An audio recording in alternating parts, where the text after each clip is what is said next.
But ecosystem as an organisation would hold those ideals, it would manage the ecosystem, so it would do all the tenant selection and tenant facilitation to help all the tenants to make their contributions. And it would take on long-term community ownership of the various buildings once they get to steady state. Because that's part of the problem, and this I'll finish off about the pier.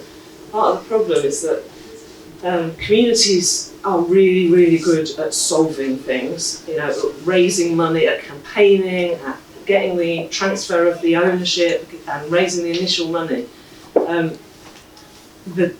I'm not saying they're bad at it, but there's a massive challenge in terms of moving from renovation to operation.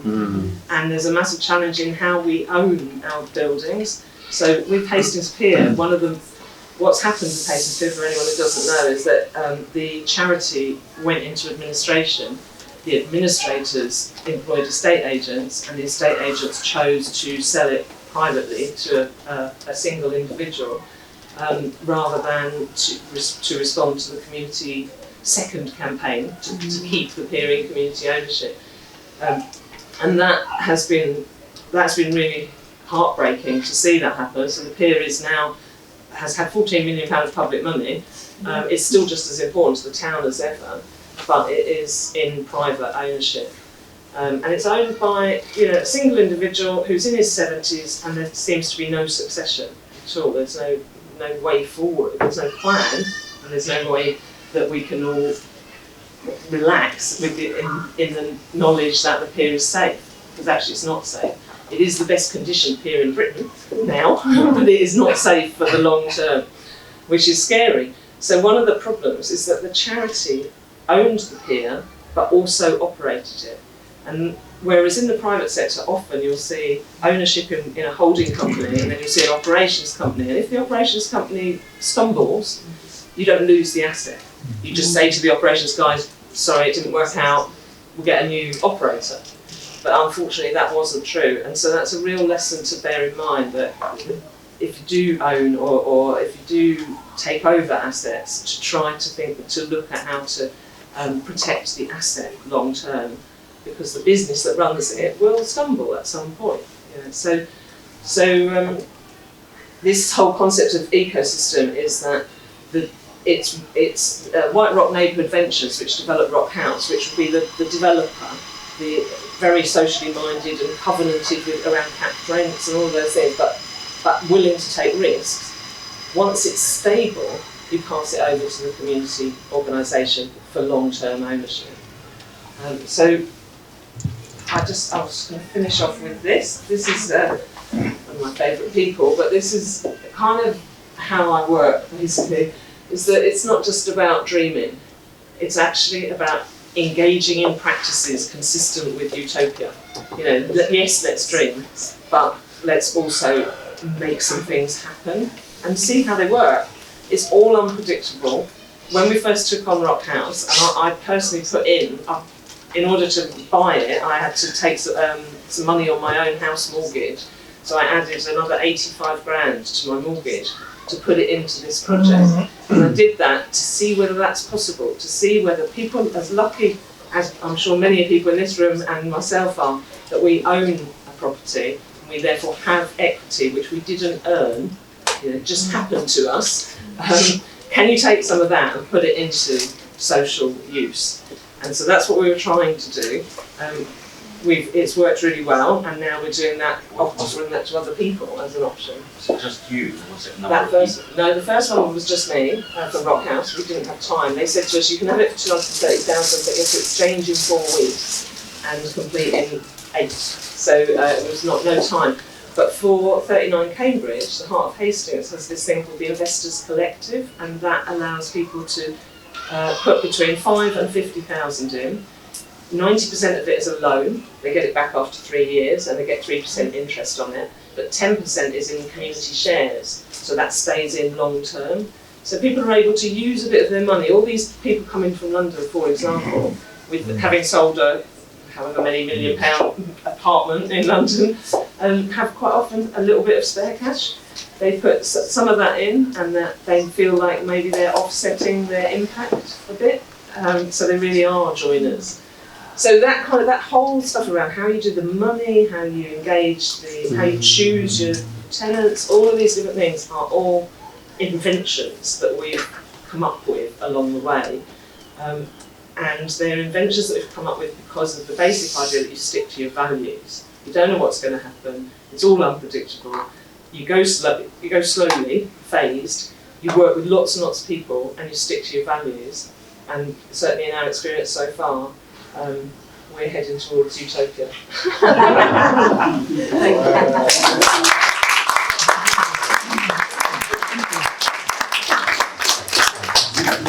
Who is we? Yeah. Who are the people with the vision and the enthusiasm who started? So that's this. So Jericho Road is my company. So when we From the very beginning. the very beginning. So the very beginning was the pier, Hastings Pier and White Rock Trust. Right. So that's what saved the pier. Once the pier was saved, we split that into two. So we had Hastings Pier Charity, who would get on with the pier, and White Rock Trust, who would get on with the neighbourhood.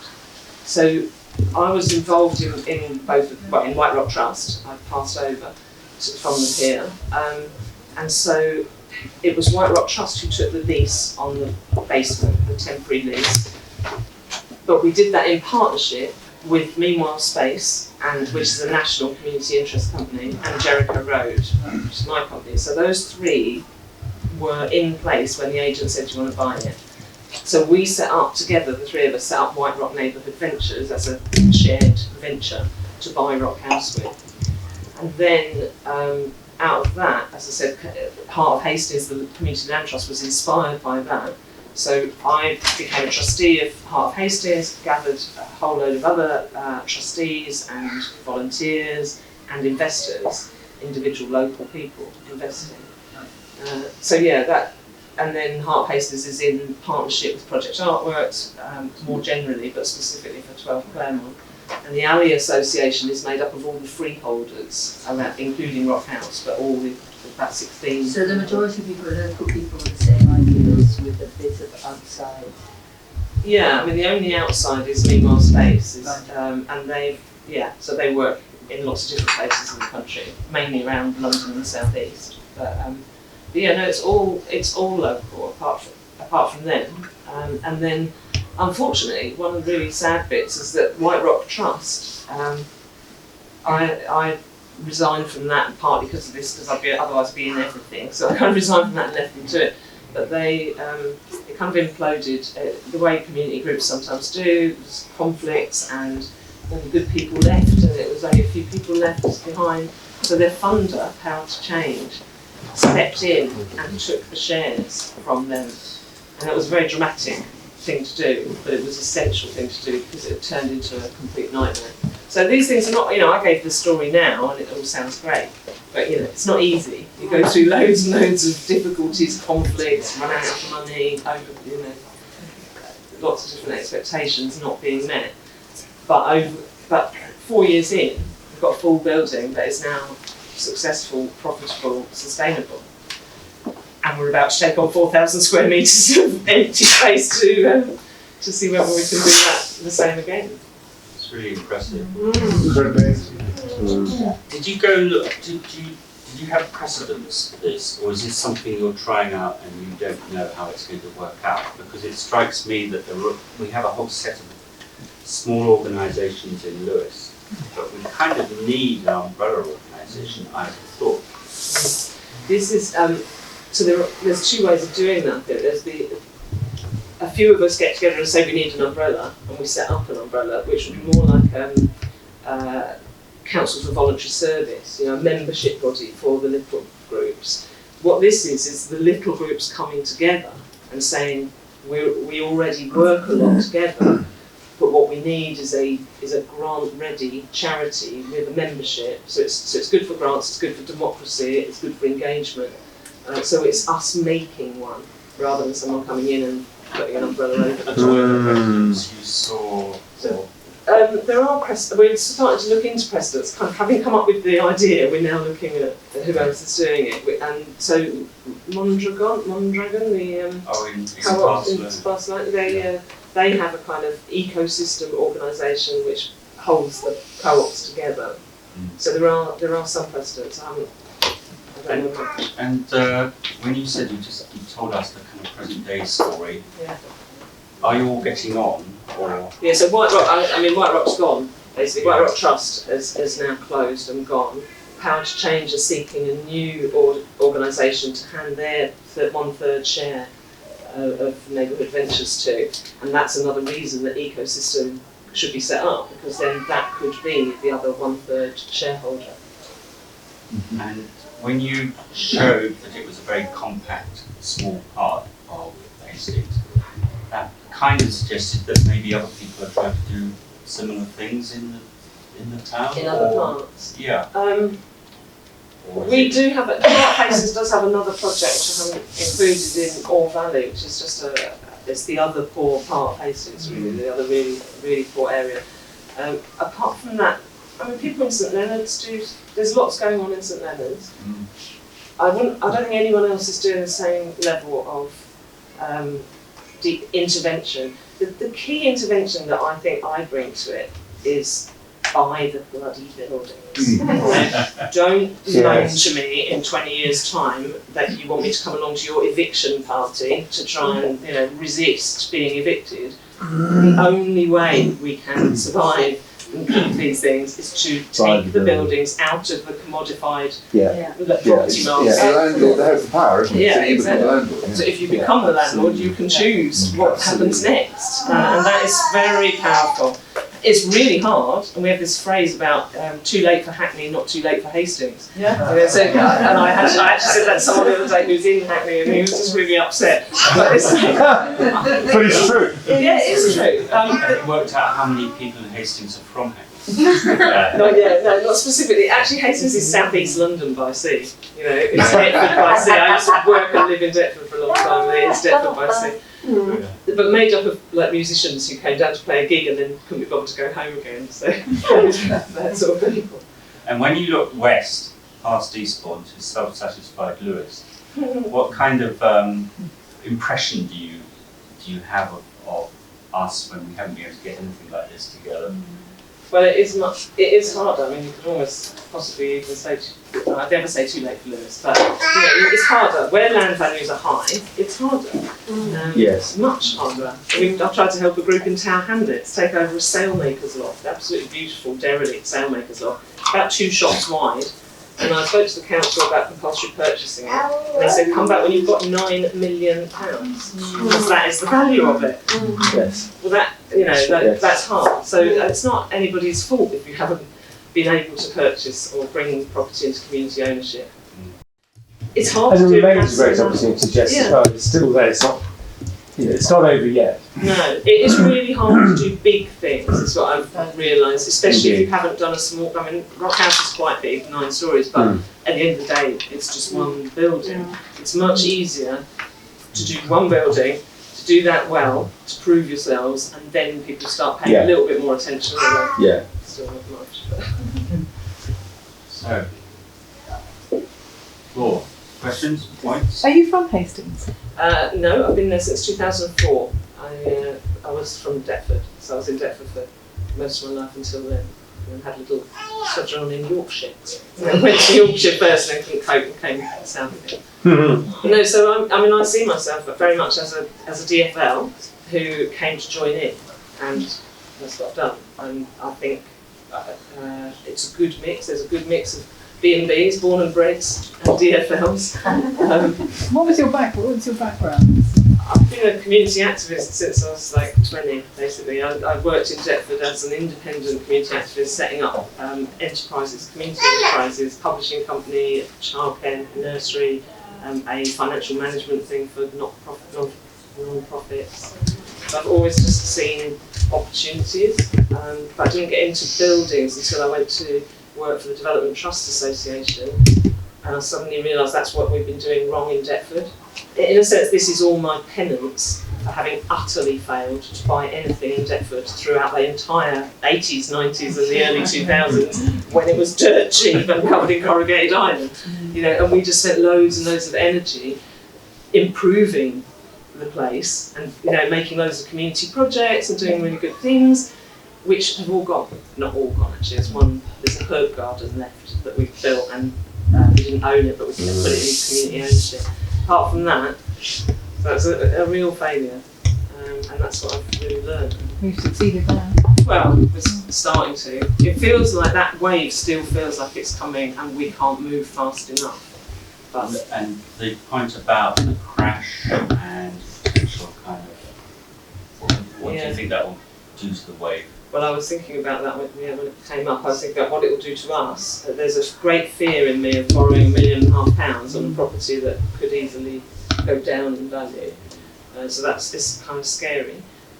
What it will do to Hastings, I don't think it will have that much impact. The last crash didn't have, it had an impact on that on big scale things, but actually in terms of house prices, because Hastings is so cheap compared to all around it, it just stopped going up for a bit and kind of wiggled a bit, but now it certainly has been going up again. It's undervalued. Hastings has traditionally been massively undervalued because it had stigma. Had a bad reputation. That reputation has more or less gone, and so I don't think that a crash will actually impact on it that much. But you're buying a property for people to live in, not to flip and Absolutely. whatever. So actually, as long as they're living in it, As long as things will adjust at some point, Yeah. whenever. Although, I mean, we do have to be realistic that where do you get the money from to renovate these properties? Luckily with Rock House we've got quite a lot of grant, but we did also take a £250,000 loan to do the flats. With the Observer, more of it will be loan. And you get loan on the basis of value expectation, both the current value and the expectation of greater value in the future. So when you cap rents, your lenders look at you like, what are you doing that for? That is a stupid thing to do financially. It's a great thing to do socially, but so it is quite. Well, if you get involved in this business of buying a property to try and decommodify it, you need to get money, and unless you've got the money, unless you've got free money somehow or very patient money, you have to kind of abide by their rules a little bit as well. Is there still Brassy money? Because I noticed you have the Brassy library. I don't think there's any money left in the Brassy family, unfortunately. Francis, I know you want to make some kind of announcement. No, I want to ask a question when it's ready, though. I think the thing about buying buildings is absolutely central. 10 years ago, I was a trustee with Space Studios, which is a studio provider in London, in East London, Hackney. And when I joined them in 2007, they were facing utter ruin because the leases, all their buildings were leasehold. They got something like 15 big studio buildings, 600 artists, and they were facing ruin. And then the crash happened, and it was absolutely brilliant. And when I became trustee, my absolute mission was to get them to buy a building. And it took 5 years, but at the end of that 5 years, because they went in when property prices were right down, they were able to buy their first one. And then, of course, once you've got the first one, you can then borrow against the first one and you're off. And I think they've just bought their third one now. And so I would really reiterate that as a strategy. Yeah. Well, it's about power and agency, as well as about just holding on to it. Absolutely. Once you have freehold, the sense of agency is enormous. You can do whatever you like. As Jess says, that's the problem in Lewis, where the land values are so high. Yeah. And the reason that Santon got to buy the Phoenix estate was because it was bought at the height of the market on a loan from the Anglo-Irish Bank, £25 million, and they bought it for £8 million. And the Anglo-Irish was prepared to write up, to put it into NAMA and write off the rest of it. And that's how that happened. And there was no way the community could raise £8 million in that. If we had, the world would be very different. Yes. But I thought you put in a bid for 6 million. A few weeks later, We did. said that it was 6.3. We did. It We wasn't did. 6.3. We put in a bid, for 6 million that we'd managed to get loans on. So for those who don't know, Andrew was part of the Lewis Community Land Trust at that time. I can't Indeed. remember which year that was. 2013. Yeah. Yeah. Two questions. who is responsible for keeping up the apartments that the flats you're letting out? Well, we are, so White Rock Neighbourhood Ventures, as the landlord, is responsible for them. But we have this community self-management approach, which all the tenants are part of and committed to. So they manage a lot of it. What they don't do is, if something goes wrong, they don't suddenly straight away go to the landlord. First, they try and fix it amongst themselves, and they all have different roles that they do. So some people take the bins out, and other people think of blue sky, exciting things to do next, and lots of stuff in the middle. It's the enthusiasm. And second, and contribution, enthusiasm and contribution. second long run question. I mean, what prevents a sort of a Mrs. Thatcher appeal to people to realise, buy their place themselves and then sell it later and so forth? Yeah, they can't. I mean, because your trust owns the. That's right. Yeah. So they're not. So the apartments are for rent, not for sale, and of course, so the commercial spaces. So the whole thing is rented, not sold, and they have no rights to buy. And we have this massive scheme, for example, on this power station site in All Valley that is 77 homes we're going to sell. Those people won't have the right to buy either, because their landlord will be the Community Land Trust, and Community Land Trusts have an exemption from right to buy, which is one of the best things about them. Yeah, At absolutely. the moment, exactly. We need to make sure we keep it. Yes. Yeah, so it's pretty much protected, and it's written into the shareholders' agreement. The whole capped rent approach is written in.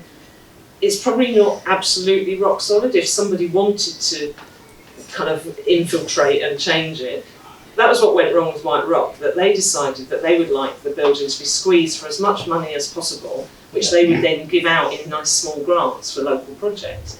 And so they wanted to get lawyers and accountants and all kinds of people in who didn't really fit the creative approach that we were trying to achieve. And they thought that the impact was make as much money as possible and give it out in largesse to all the local poor groups. Whereas we thought the social impact was in the building itself, it was in the affordability of the building. So it's really important. So if you have people in there with you who don't share your values, then I think there's a real danger. Yeah. We no longer have that problem at the moment, but we probably will look to covenant the building, so that rather than it just being us as landlord legally committed to capped rents, we will try to work out a way to attach those rents legally to the building itself, so that whoever was the landlord, so even if we were to go out of business, the building, but of course doing that really, really reduces the value of the building. It's very significant. And are they enforceable? So. So, is there any power, for buildings that have lain empty for a long time, actually still with compulsory purchase with council? Does that play in any part of it, or any opportunities for that? It's still in the law. The problem has always been with councils and compulsory purchase. I'll put it the response. It's too difficult, too expensive, too risky, and they've always said that. But now they just basically say no fairly quickly now, because they now have the excuse that they haven't got any money at all. And actually, our entire legal system that protects historic buildings and deals with empty buildings is based on local government having cash flow to be able to take action and then reclaim it from the owner. If they don't have the cash to take action, you're saying to them, this building needs urgent works before it gets much worse and much more expensive. Why don't you spend 10,000 on the guttering, for example? They just say, well, do you expect me to take that from children's services? But you'll get it back. But nevertheless. I just meant more from that kind of legal standpoint, whereas an individual, you couldn't go in and buy a place because it was still owned by somebody, albeit empty. Is there that sort of arrangement where, if you're in place and you're saying, I'm prepared to take this on immediately once you have compulsory purchased it and then fund that, is that a sort of possibility? That is a real thing, and that they call that back-to-back transfer, where they do compulsory purchase, they've already got the transfer partner in place. So that's definitely a real thing, and there's an Appendix KA of, whatever it is, I can't even remember what the Town and Country Planning Act, so it's got this appendix which is the right for communities to request compulsory purchase. Right. So it should be used a lot more than it is. It's not- 2004, compulsory purchase in town, yeah. yeah. So it's got this appendix that they added to it, which nobody's ever heard of course, and it's page 500 and whatever. But for those of us who know the Canon O'Donnell Centre, I just make this point. The Canon O'Donnell Centre was going to be demolished, and it was only because local people objected to the planning permission and went to got a hearing. So we had an appeal, and we appeared at the hearing and explained to the inspector that rather than having to do compulsory purchase, in the end the owner was forced into doing an exemplary development in a building that would otherwise have been demolished. So I think it's also important that local people stand up and be counted when there's something awful going on. And don't worry about getting the council to step in because they won't necessarily, but stand up and be counted and make your points. And the Canon O'Donnell Centre now is a beautiful development. Quite hard to sell. It looks good, doesn't it? But it looks beautiful. And that's because we objected to what was happening.